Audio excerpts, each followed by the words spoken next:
is a country heavily dependent on nuclear energy. 50% of the power they enjoy comes from nuclear energy. And from that 50%, Zaborigia used to be 20% of that 50%.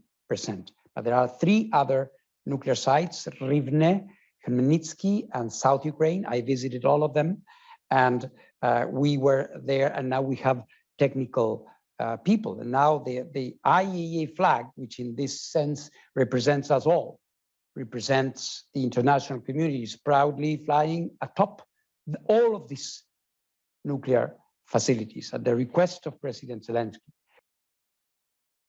So far, I haven't been successful, but I am continuing my efforts.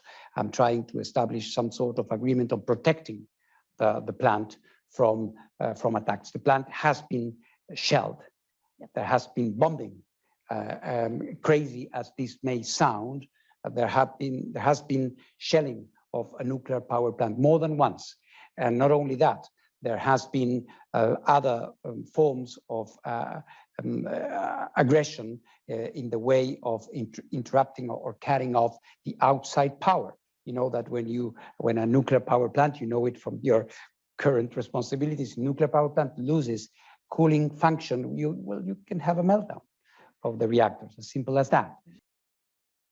So this is work in progress. We have achieved certain things. We will not achieve anything until this war is over, of course.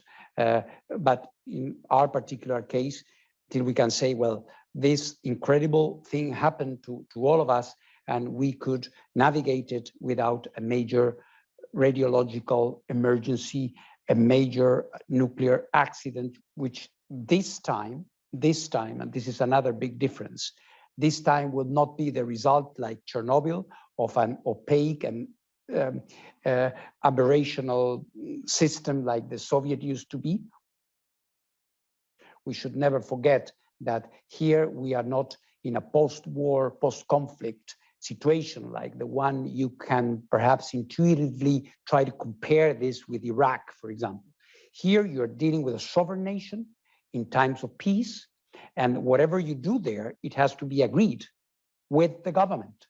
It is so. So how do you push the boundaries? How do you get them to comply with the international agreements they have entered into? And in these cases, we had information that in some places there could have been some activities. And of course, it proved to be the case.